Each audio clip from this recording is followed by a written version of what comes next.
All right, according to Saturday Night Live, the football season is already over.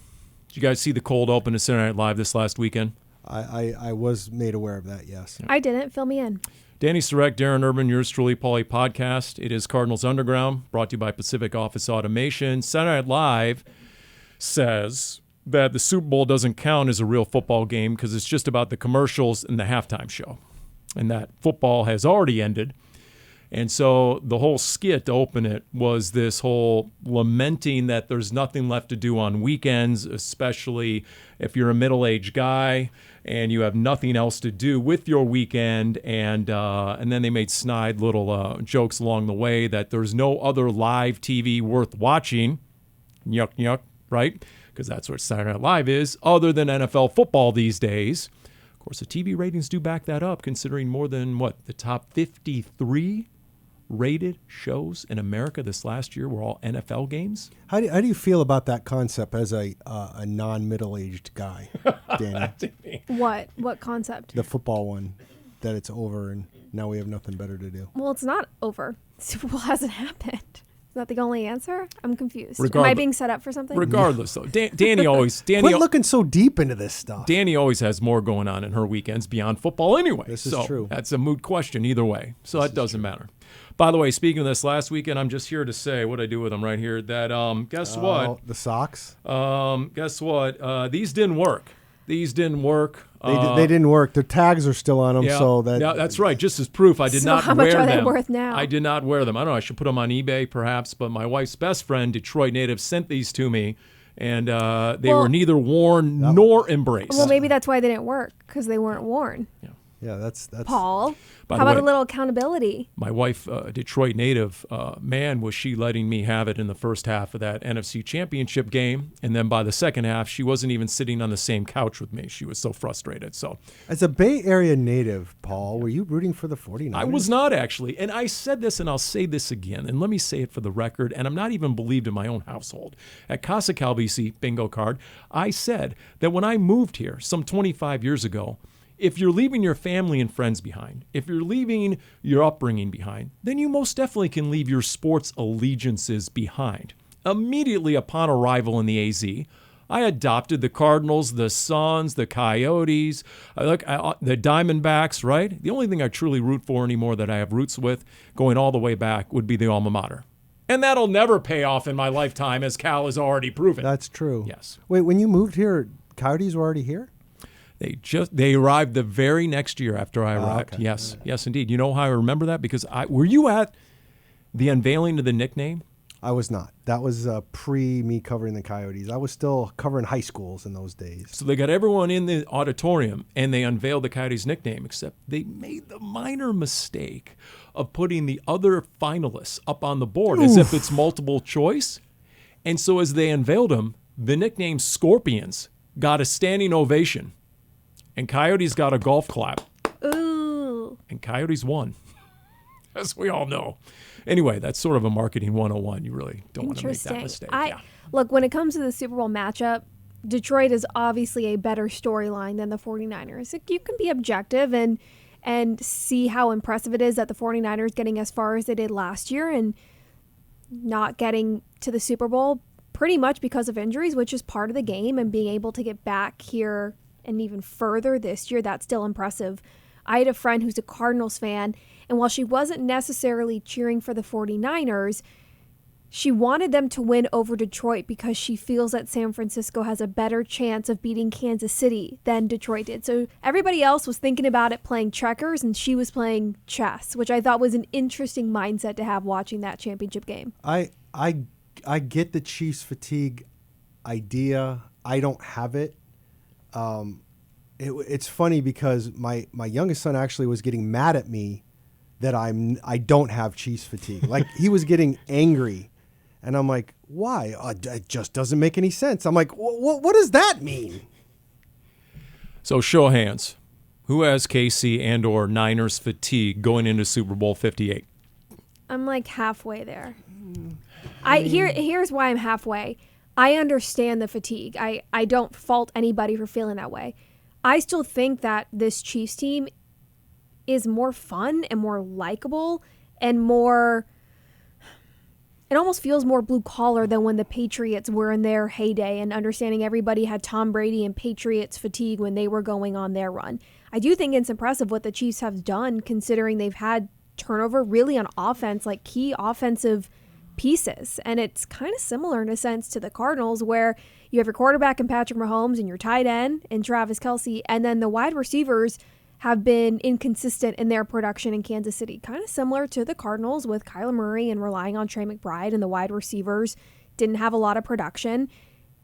I can understand, though, the fatigue of this is what, their fourth time in 6 years, making it 5 years, making it to the Super Bowl.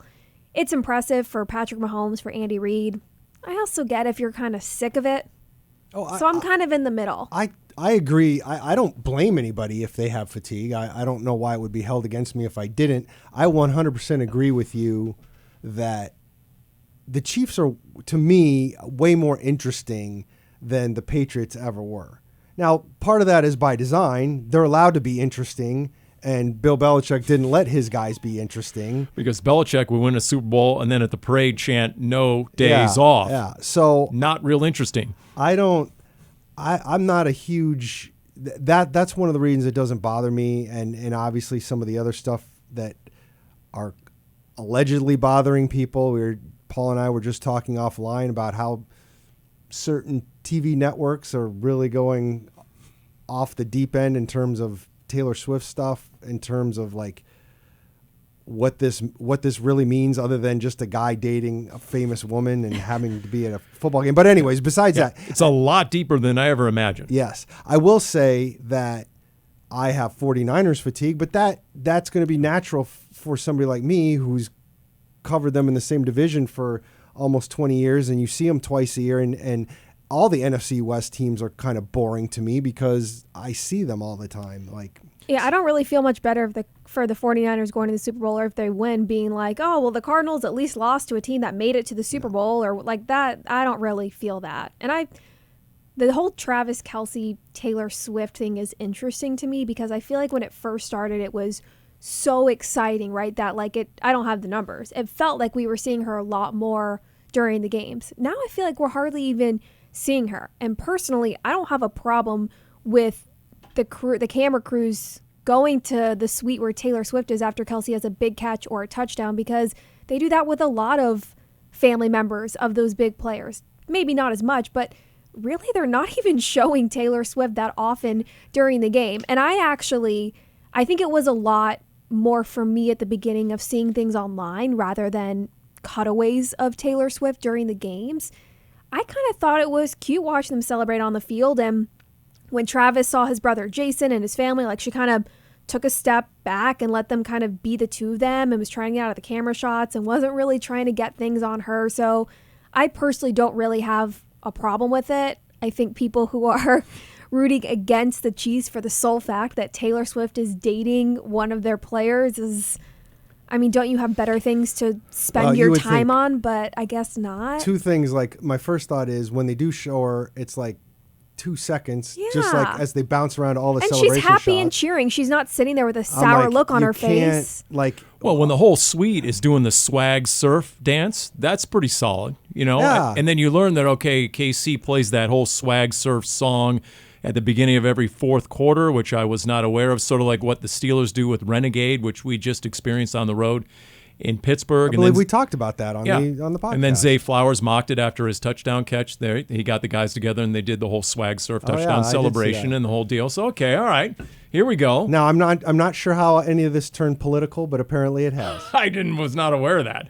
Although I am fully expecting, this is my joke earlier, was that with her flight coming from Tokyo after her Saturday night performance and making it all the way back to Vegas, which she should be able to make via private jet, are they going to track it sort of like on Christmas Eve, NORAD tracks Santa's sleigh? You can do that. Probably. Somewhere, somehow, they'll track it all the way back. But the respect I do have for Kansas City, as fatigued as I am of the whole Kelce storyline and everything. And by the way, how do you not cover Travis Kelce? How does he have 11 catches on 11 targets? Maybe the game within the game for me is what can Steve Wilkes and the Niners defense do, if anything, to neutralize Travis Kelce? It's funny you bring that up because one of the first things I saw after the Super Bowl was set is, oh goodness, Spagnuolo will have 2 weeks to prepare for the 49ers offense. I wonder what that's going to mean. Right. And there's no doubt Lamar looked lost at times, although Todd Monken, what are you doing? Lamar had 8 rushing attempts and 5 were scrambles. And other than that, there were 8 rushing attempts by the Ravens. You're the number 1 rush team in the NFL. It was never more than a 10-point game. What I think teams go against Patrick Mahomes and Andy Reid and the whole Chiefs aura, and they feel like they have to reinvent themselves. Have to one-up whatever Mahomes is going to be able to do. That was kind of the difference of watching the games of the Ravens getting away from what they were good at in the run, and the 49ers, despite getting run all over by Detroit to start the game, San Francisco sticking with their plan and what they were good at, and despite being down, sticking with the run and then being able to rely on the passing game and what Brock Purdy was able to do and scramble in some of those throws he was able to make. That was kind of the difference between watching those two teams, is the Ravens got away from the run, the 49ers stuck with it. In fact, when the Lions were rushing for $148 in the first half alone, I was watching the game, nodding my head saying, this is exactly why the Cardinals are building the offensive line, because that's what the Lions started with in their rebuild. They got Penny Sewell as a motion right tackle. There were some crazy alignments, and Ben Johnson was scheming it up, but it was all revolving around the power run game and dominating a Niners team that's known for its front seven. So if you're going to dethrone the Niners in the NFC West, what's the best and quickest way? Boom, build your offensive line, which is exactly where the Cardinals are going as a top 4 rushing attack. We've talked about the whole Honolulu blueprint, Dani, right? The whole deal there. And so I thought the first half was affirmation as such. Second half obviously got sideways on Detroit. But getting back to Kansas City real quick, you're talking about a team that was negative 11 in turnover differential in the regular season. There were only 3 teams that were worse. They had 44 drop passes I saw, which was the most by any receiver group in the NFL. Yet in the AFC Championship, 0 drop passes. So they're playing their best ball at the best time. You know, they at one point they lost 5 out of 8 during the regular season, Kansas City. I mean, it's remarkable. This year's Chiefs are just like the 2008 Cardinals. There you go. What was the parallel, by the way, to the we were talking about Dan Campbell and what he said after the game. That you never know you'll be back to this stage. Yeah. Are the Lions a young and upcoming team? Absolutely. It's no guarantee. Look at the Cardinals after 2008. Look at the Cardinals after 2015. A couple of NFC championship games. But those stand by themselves. There was no follow-up. Even though the Chiefs lost 2 years ago to Joe Burrow, and they've been to 2 Super Bowls in the subsequent seasons. I mean, Niners, obviously, right? Lost a couple years ago. Boom. They lost last year in the NFC Championship, won this year. But it's no guarantee. And Dan Campbell is acutely aware of that. Campbell told that to his team after that loss, was it's going to be twice as hard, even if they have the core pieces staying. And it's that's the truth, though. It's not easy to get to that point, and to do it multiple years back to back. That's what I'm saying is impressive about the 49ers and what the Chiefs have been able to do. It's not easy. And that's just the unfortunate truth of getting that far. And even if you have a lot of those key pieces, doesn't mean you're going to have that same success the next year. Well, and again, look at what the Cardinals went through. And the teams are different. The Cardinals were an older team going into 2016 after they lost the NFC Championship game to the Panthers. But, I mean, they didn't even make the playoffs the next year. And they weren't a bad team, but every little thing that they needed to have work for them didn't. You know, they lose that close game to the Patriots, the first game of the year, with Tom Brady suspended. That's the year of the tie, the famous tie with the Seahawks, where the most physical game I've ever seen. Agreed. And they should have won that game in regulation, and then they should have won it in overtime, and they blew both of those and ended up with a tie, and it just wasn't there. And you don't know how those little things are going to impact where you go or how it might happen. Even when the Cardinals won the division the following year after making the Super Bowl, they actually had a better regular season record. But you just could tell it was like an uphill climb the whole way. And then you get to it, and you talk about how well the Chiefs are playing right now. Like, the Cardinals still had a very good team in 2009 going into the playoffs, but they went through that crazy roller coaster of a game to beat the Packers at home, the 51-45 game. Yep, young Aaron Rodgers. But then they played a red-hot Saints team. On a short week. And you don't know what's going to happen. And that's the thing. The Lions could have another solid year. They could win 11, 12 games. They could win the division. But if you run into the wrong team at the wrong time, I mean, again, all it takes is the NFC equivalent of what the Chiefs are doing this year. It does feel like, though, that Detroit has the foundation set. This doesn't feel like a one-off from the success and the flashes that we saw. Keeping their offensive coordinator, Ben Johnson, around, who now he just turned down any chance to be a head coach, that's a huge thing to me. What are the Seahawks doing, by the way? So at this point, is it still Dan Quinn and Mike McDonald? Are those It sounds like those are probably your two choices. And there might be a decision by the time this is up and available. That's how close the Seahawks might be on that front. But in terms of the fatigue, guess what? Ticket sales say otherwise. Right now, they are trending towards a record price on the secondary market. An average sale price right now of $9,900, almost $10,000 per ticket. How much do you think that those fancy seats at Allegiant Stadium in Vegas, where it's like the club, you know what I'm talking about? Like you've got your own waiter and the big tables and they have an actual TV, even though you're on the field watching the game. I wonder what those are going for. The whole stadium, though, has a nightclub vibe to it. Yes. Yeah. And you know what? 2 years ago when the Cardinals went there and pulled out the miraculous win and Kyler Murray, right, scrambling around for 21 seconds and the whole thing. I mean, that was Cliff Kingsbury's takeaway after that game. This feels like a nightclub, the whole stadium and the whole table service and everything. Oh, well, Coach, I'll take your word for it. I really wouldn't know these days. Quick sidebar on that. Somebody asked this week that they really want to go to a Cardinals game in Vegas. And I realized they don't play there again in 2030. Will all three of us be at that game in 2030? What? We know that 6 already. years? We know that? Well, yeah, because you only play the Raiders once every 4 years. And so why the next one's going to be in Arizona. See, that's why Cardinals Raiders needs to be a preseason game every year. Forget Cardinals Broncos and it might every be, year. But I don't think this guy wants to go to a preseason. No, game. I'm not saying he does. But if it's that, or wait till 2030 if you want to check out the stadium. Jeez. I mean, that makes no sense. Nobody answered the question. Should we make predictions now and put it in, what's the word I'm thinking for? Like a little box that you bury and you time capsule. Prediction of the game or prediction whether we're going to be there? I don't know where I'm going to be. You are really harping on, you want a solid answer on what my plans are 6 years from now, Not Darren. just your plans. Forget about Also 20. Paul's. I mean, 30 minutes from now, I'm not sure what's happening. Forget 20, 30. That's Are fair. you kidding me over here? It's all right, speaking of numbers in the championship You'll still be games, here, Darren. before we move on. So there were 3 words that were trending on Sunday night. Take the points. Talking about Dan Campbell, talking about the pair of fourth downs, talking about the pair of failed fourth downs when you had a chance to kick the field goal and take the points. And it's somewhat relevant to the Cardinals, is it not? Mm-hmm. Considering the Cardinals had the 4th most fourth down attempts of any team in the league. Well, and we had one game, again, it's a random regular season game and not the NFC Championship, but we went through a game where Jonathan Gannon passed up field goals twice in a game that the Cardinals ended up losing by 5 in Houston. Yes, that's right. And here's what was remarkable to me, and I get it's not your father's NFL, and the analytics are going to dictate a lot of the decision-making. But Wall Street Journal did a story about the win probability in those 2 situations.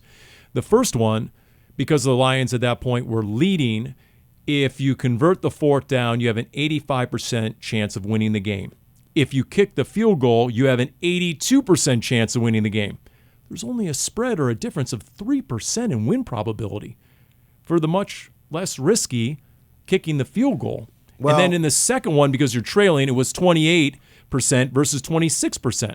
Only a 2% difference in win probability. It's hard because the argument is, do the analytics take into account momentum and how the game is going? And that's the discussion. And it's hard because we're not in the room with the analytics and how those decisions are being made. I think it's a fair point. Hindsight is always 20/20. I think about the Lions in that Cowboys game, right, of having that 2-point conversion, right, where they had like 2 or 3 chances, all those penalties. I mean, is Jared Goff accurate enough? Do they feel like the connection he was having with his receivers was strong enough in that game that was reliable? Did that come into play with analytics and when you're talking about how the game is playing out at that point. It's hard, though. I will say I do respect post-game Dan Campbell at least kind of standing his grounds, but also recognizing why people were talking about that and just kind of saying, like, you have to stay with what your gut is saying and doing what you've been doing all year, what's worked to get you to that point. And by the way, going for it on fourth down is not a formula for victory. Carolina led the league in most fourth down attempts with 48, and the Giants were third with 37. But again, I'm going to argue the other side. I look, in the moment when it was 24-10, my thought process was kick the field goal. I'm talking about the first one now. My thought process was the 49ers were down 24-7 at halftime. They kicked the field goal, and then you have a chance to just you basically have a chance if you kick that field goal, in my opinion, to wipe out the first 8 minutes of the third quarter having any meaning because you've just ixnayed whatever points they got out of it. And if not that, you would make it a 3-score game as well. And you would make it a 3-score game. That is true. Now, I will say this. It would have been a 46-yard field goal, okay? Now, I don't have Michael Badgley, the kicker. I don't have his. So I do. His career on field goals between 40 and 49 yards, 77%. Okay. That's his career percentage. But at 48 and above, and I know 46 isn't 48, but at 48 and above, it's only 45%.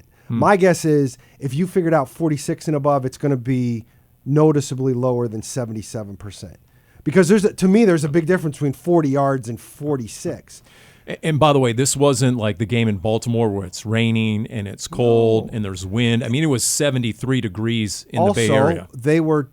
I think they were 2 for 2 going for fourth downs to seal up in important moments earlier in the playoffs in their first 2 playoff games, and they made them. Yeah. And that's where they got, like, again, when you look at it, you're not wrong, but if it was, you're also assuming, going back to your win probability, that he makes, again, the field goal has to be made. Now, would it have been made? Maybe, probably. I don't know. My point is I'm just surprised that the win probability wasn't greater by converting the fourth down, thereby verifying the decision to go for it.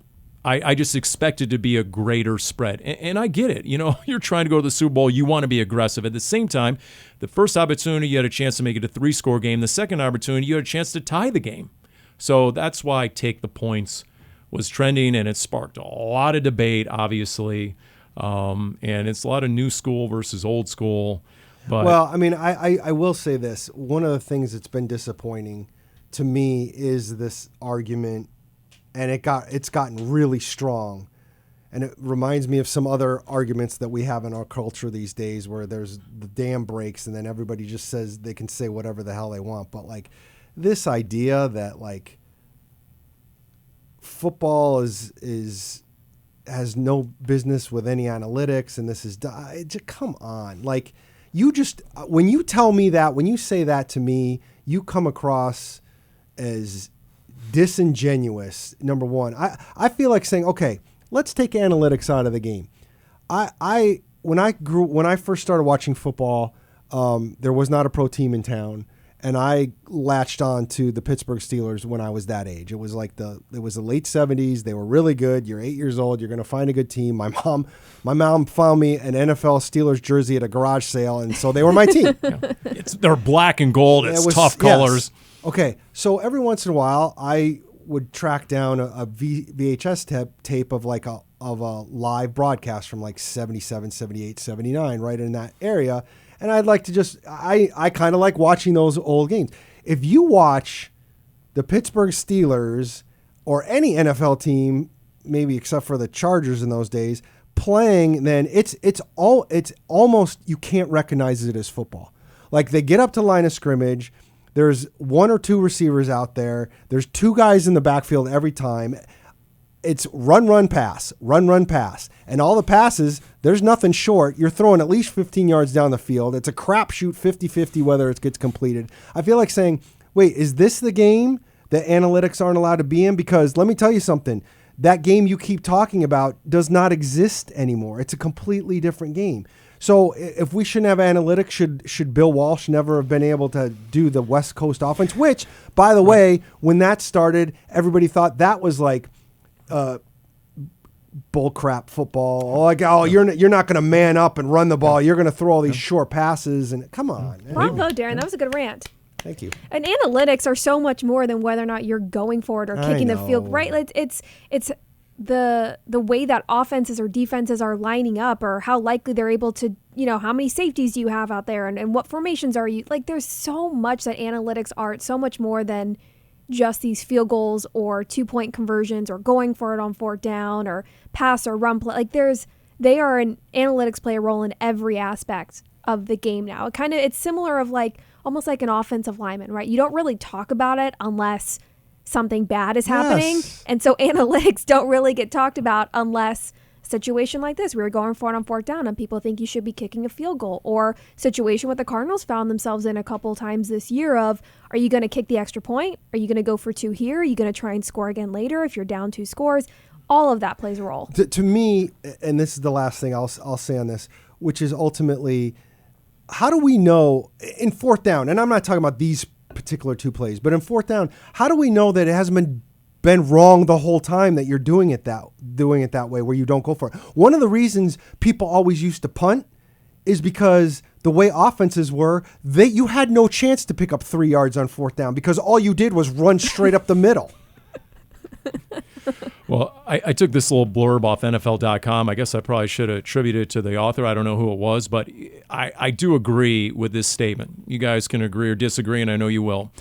This person wrote on NFL.com, as is the case with every analysis of a 4th down decision, the outcome ends up outweighing the logic by a significant margin.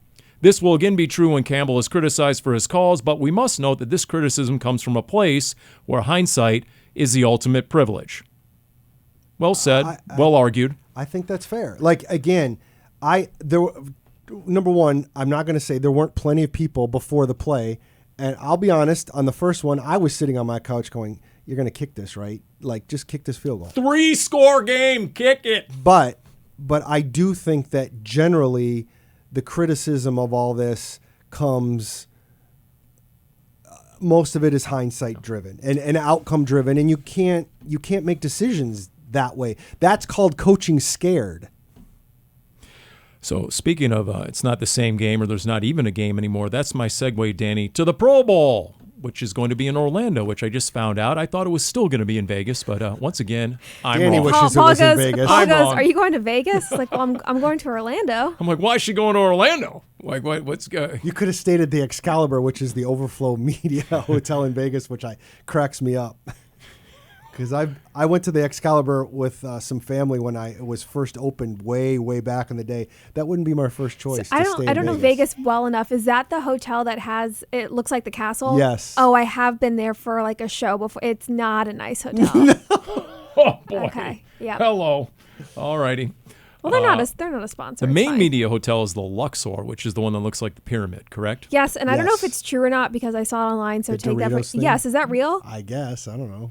Like with, I guess maybe going with Doritos, maybe their Super Bowl commercial It or something. does look Like like a one of the Dorito. sides of the pyramid is going to look like a Dorito. I don't know if the Luxor is the upper crust of hotels there either. That's the main media hotel, yes. Interesting. But first, the Pro Bowl in Orlando. Yes. Forget about Vegas and all the casinos. You're going to Disney World, basically. Yes. We don't want to not- talk about the not- hotel I made Dani stay at. Not so. truly go. Yeah. Not actually going to Disney World either, but Budda Baker, Cardinal safety Okay. representing, will be going. And I should correct myself. I think I was saying that Cardinals didn't have any Pro Bowlers going last year. That's not true.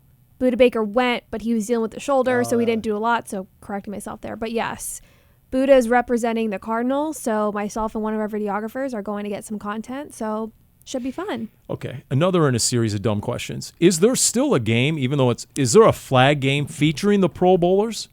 Or did they eliminate that as well, and the flag game involves like youth teams? That's a good question. I know that Sunday is the Pro Bowl games, and they have a lot of different activities, and then that's on Sunday. That's 1 o'clock Mountain Standard Time on ESPN. And everything kind of starts on Thursday with practices and the skills competition. I'm not sure which players, like if Budda's part of the skills competition Thursday night quite yet, but that's kind of when everything starts. Now, throughout the week, they do have flag football going on. And I think that's a combination of, I don't know if it's all local kids that are playing and NFL alumni and Pro Bowlers that are going to be participating in that. So I'm not sure if that's also happening on Sunday, like on the game day, but I do know that there are flag football activities and stuff going on throughout the week around AFC and NFC practices. All right, so Budda Baker is going to be there for the Pro Bowl. What do we know about Budda Baker and his future with the Cardinals? Is that in question? Have you fielded that question in the mailbag? For example, Darren Urban, and to what degree, if any, do you expect a repeat of last offseason? I have not had that question come up in the mailbag because all the mailbag questions so far have been either ACL related or draft related, it feels like so far. And by the way, we'll get to the draft in a minute. I don't know what's going to happen with Budda Baker. I don't know. Obviously, they tweaked his contract a little bit last year to give him a little bit of extra money, which is one of the reasons it kind of got settled. But his contract is still what it is, and he's going into the last year of the deal. And I don't know what that means in the offseason, quite frankly. And so I guess we will see. I mean, I do think some circumstances are different, which is Budda Baker now knows what he's dealing with in terms of a front office. He knows the coaching staff he's dealing with, and he knows the direction this is going. Does that impact his mindset at all? Is this going to strictly be about a monetary situation? Which, if it is, that's okay. It's business, you know? That's fair. Last off season, I believe Jonathan Gannon had been hired, but we obviously didn't know, and I'm sure the players didn't. You don't really know until you're actually practicing and stuff what the future of this team is going to look like. And that was kind of when Budda made the comment about possibly wanting a trade and wanting a new contract. But by that point, Budda still had 2 more years. So now he's in a contract year, but last year he wasn't. And so we were discussing about, does general manager Monty Ossenfort want to set that sort of precedent of giving contract extensions? They did kind of rework some things. He didn't get an actual contract extension. So now that Baker has a full season with this staff, having a better understanding of what this defense, this team as a whole is going to look like, has his mindset changed? We don't know that answer yet. Haven't had a chance to talk with him about that. Not really sure, even if that question's asked, how honest he's going to be. But it is interesting now of, has that mindset changed now that he's had a season with this team and with this staff? And how is that going to change of if he still wants money? There could be a possibility where Baker wants to stay here, but he only wants to play if he gets a contract extension. That happens across the league all the time. So now it's going to be a matter of going back and forth with the two sides, if that's the case, of trying to find a middle ground of what works best for both teams. In the annual Cardinals Awards at azcardinals.com, did you two vote for Budda Baker as Defensive Player of the Year? I did. I did not. I did Jalen Thompson, although, and I did note in mine, I don't know if the blurb got in there, but Kaiser White was a guy that I was looking at until he got hurt. He was my newcomer of the year. I'm not saying Budda didn't enter my thought process, but I picked Jalen. Just because they rarely went to Budda's side. He rarely got tried. He rarely got tested. It was, by the end of the year, I came into a much greater understanding of just to what degree opponents were avoiding Budda Baker. That quarterbacks would break the huddle. Where's 3? Okay, I'm going the other way. And after games, there were quarterbacks and other players on other teams who would tell Budda, oh, yeah, no, we weren't trying you today. That was the game plan. We were going to the other side. Not only does Baker's presence affect the way opponents are game planning, but also elevating the players around him and his communication style and the way he plays with his technique and leading by example and understanding everything and keeping everybody in line and on the same page. When Baker missed 4 or 5 games, it was 5 games, right, this year with an injury. Yep. There were multiple games where we would come here on this podcast and we would talk about a problem with tackling. And it would come up of, would we be having this conversation if Budda Baker were healthy enough to be out on the field? I feel like his presence is felt, and you can really see it in his absence of when he's not out there. Yeah. No, he really is the human eraser, not just erasing ball carriers, but erasing other players' mistakes coming in and being the ultimate safety net and being so good in so many different aspects and communicating the defense to everyone else in the back end. And then having the versatility to play a deep center field but come up in the box and even cover guys as a slot, although Jalen Thompson did a lot of those same things as well. So I get it. Now, as for what was on this monitor when we walked in, the Senior Bowl, does anyone have a Bo Nix update? Because, see, Bo Nix is the key to this draft for the Arizona Cardinals. You think? Because they need that fourth quarterback. They need the fourth quarterback to really make a run up the boards, like Trey Lance did not too long ago, like Anthony Richardson did last year. You don't think it'll be Penix? Could be Penix. It doesn't matter to me. Quarterback, TBD, somebody's got to make a run all the way up to number 4. And I'm just saying that, Bo Nix, because the Senior Bowl is going on right now, was getting a lot of love when the whole practices started. Who are the 3 quarterbacks for sure? Caleb Williams, Drake May, Jaden Daniels. That's going to be my guess. And so most of the mock drafts have those quarterbacks going 1, 2, 3 in this draft. Some of the mock drafts, though, have the Patriots at 3 taking wide receiver Marvin Harrison Jr. I've seen that. That makes for an interesting mock draft if anybody's doing those on their own time. And I'll take that Who as would do that, Dani? I would take that as well, as long as there's a quarterback available at number 4 that's coveted by other teams. So then the Cardinals would be able to cash that in. What's interesting as well is Daniel Jeremiah earlier today put out his top 50 prospects on NFL.com. No draft order, just best prospects. You realize 7 of the top 18 are offensive tackles. Love that. How loaded is this draft at tackle? Which makes me wonder how much more apt would the Cardinals be to trade down from 4, considering that this draft is loaded at tackle, and take either lower with that number 4, whatever it turns into, presuming it does, or even wait till 27 maybe, where like the U of A tackle or the Oregon State tackle is starting to climb the boards might fall to late first round. See, the thing you have going for you right now is if you have that many tackles, it's also the other possibility is that pushes receivers down. So let's say you stay at 4. I would tend to agree with you. If you really like a lot of tackles, it feels ripe for Monty to want to trade down. That being said, somebody's got to want to trade up, of course. But let's say you stay at 4, you don't take Harrison, whether or not the Patriots do. You don't take Harrison, you take one of those top tackles. But all those other once the tackle goes, you get that run, and then maybe that pushes some good receivers down to 27. Yeah, sure, you could. By the way, Joe Alt, who's considered the best tackle, the 3-year starter, 3-year starting left tackle at Notre Dame, I did not realize. He goes 6'8", 315. So a little bit bigger than you, Paul? So I'm going to ignore that, as I always do. Just gratuitous in every way. Yeah, that's true. That's how I operate. But so there's always this debate, and I had it with Craig Griegel earlier, is Paris Johnson staying at right tackle? Is he going to left tackle? We don't know. And it all depends on who might play left tackle. If Joe Alt, a 3-year starting left tackle at Notre Dame, is your guy, then guess what? It might make a lot more sense to keep Paris right where he is at right tackle. That's not a bad option. Paris Johnson Jr. had a great rookie year, went up against some stout pass rushers, proved himself. And also, especially with a quarterback as mobile as Kyler Murray, having a stout pillar of your offensive line as a right tackle is becoming just as important as having that as your blindside left tackle.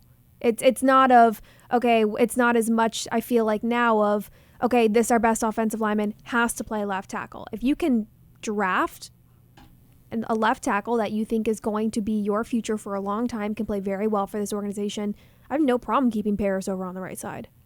By the way, do you want me to run through all the pass rushers that he faced in his rookie year? Yes, please. Here we go. Aaron Donald twice, Nick Bosa twice, Montez Sweat twice, 2 different teams. T.J. Watt led the NFL with 19 sacks. Trey Hendrickson of the Bengals, second with 17.5. Micah Parsons, Myles Garrett, 14 apiece. The Pro Bowler Justin Madubuike from the Ravens had 13. Jonathan Greenard from Houston had 12.5. Kayvon Thibodeau of the Giants, 11.5. Hassan Reddick had 11. All of those guys at some point, if not most of the game, came off Paris Johnson's side. believe it or not. And I didn't even include Will Anderson Jr. because I ran out of space on Twitter. Okay, so I mean, he got the gauntlet his rookie year. So you know a lot more about his readiness and how equipped he is. And by the way, he didn't hit no stinking rookie wall, according to Paris Johnson Jr. He said it repeatedly the whole month of December and January because he kept getting asked by all his media penciling, oh, geez, Paris, have you hit the rookie wall? No. He said, absolutely not. And what I liked about him, too, is at the end of the year, he said he evolved his practice techniques where he was getting he would talk to like a Zaven Collins or a Dennis Gardeck. He said, okay, this week I'm going up against TJ Watt, and he's known for this move. Can you please simulate that for me? I know it's not necessarily your game the way it is TJ Watt's. Simulate this for me, and he would actually get some extra practice time against some of the Cardinals' edge guys who he would ask to try and emulate the guys going against. So for a rookie, I'm like, that's pretty next level, right? But again, I don't know if he's going to be right or left, and I think a lot of it's dependent on what Monty does in the offseason to fill that spot.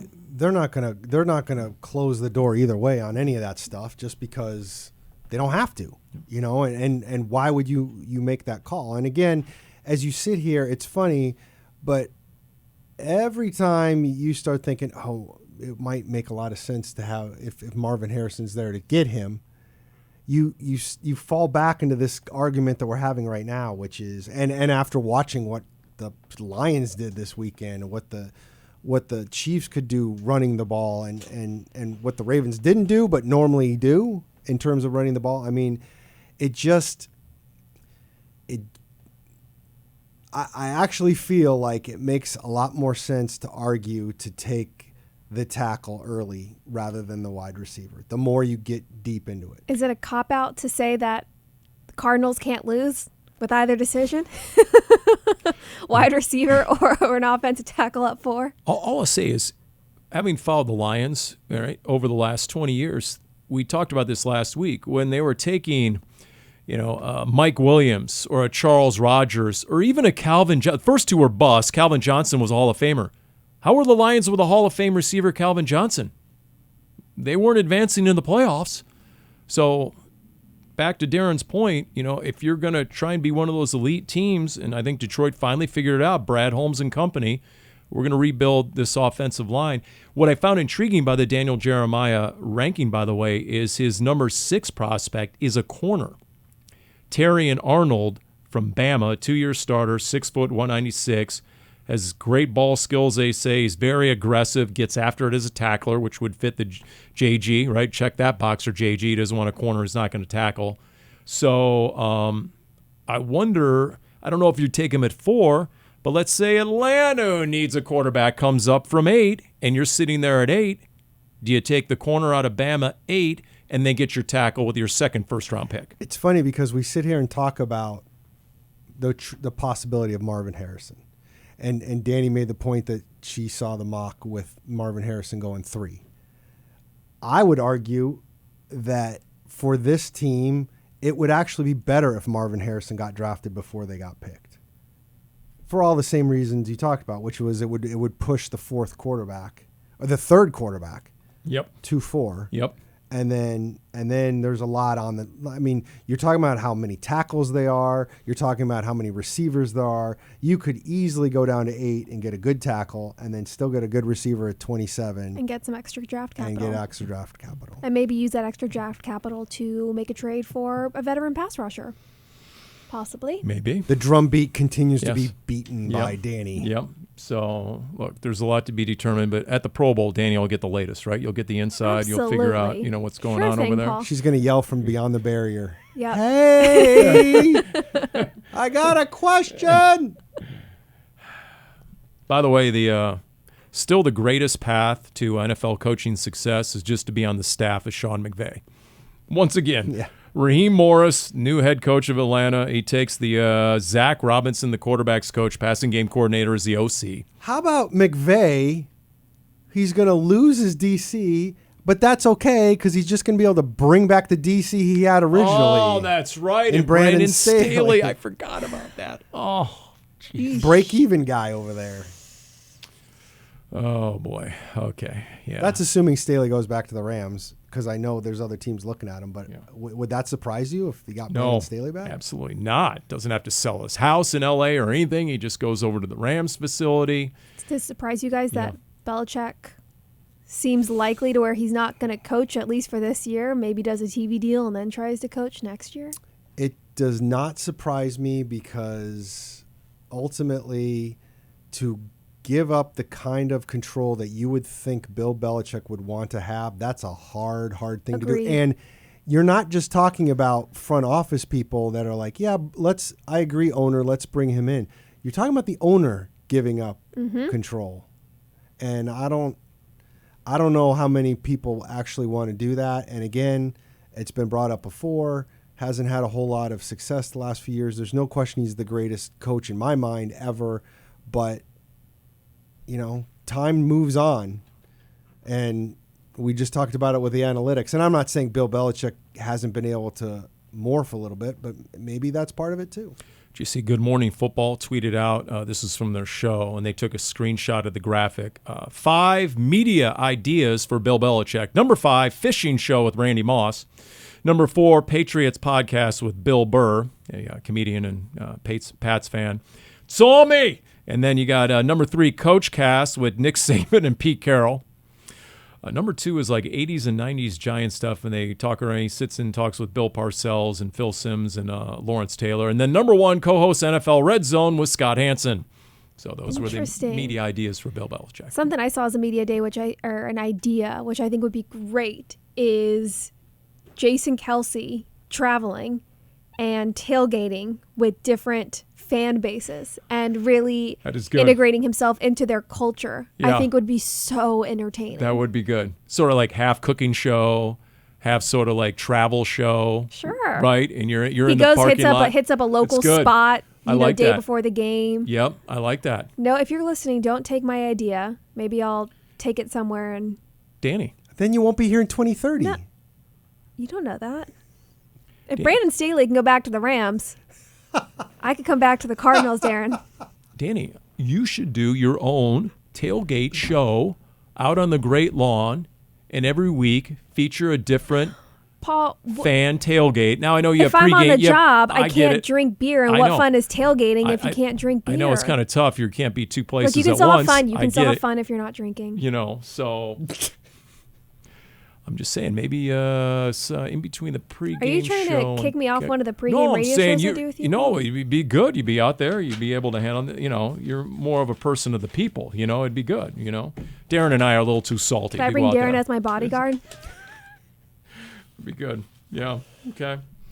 All right. So once again, these socks will be going up on eBay. I'm not really sure what to list them at, or maybe a local charity. Don't really know. Sort of like the head coach of Oregon State. When he left, he took all his gear and took it over to the local Goodwill. And then somebody got all the Jonathan Smith embroidered Oregon State gear. That actually, this is random. I guess not really coming off that. In college, I remember I was driving with my friends, and we see this guy walking on the sidewalk, and he is in one of the shirts that has our sorority letters on them. It's from, I don't know, either a general t-shirt or it was a date party. It was something specific to our sorority. So it was very clear that one girl in our sorority took old shirts she didn't wear and dropped them off at Goodwill or something. So funny. That's what that reminds me of.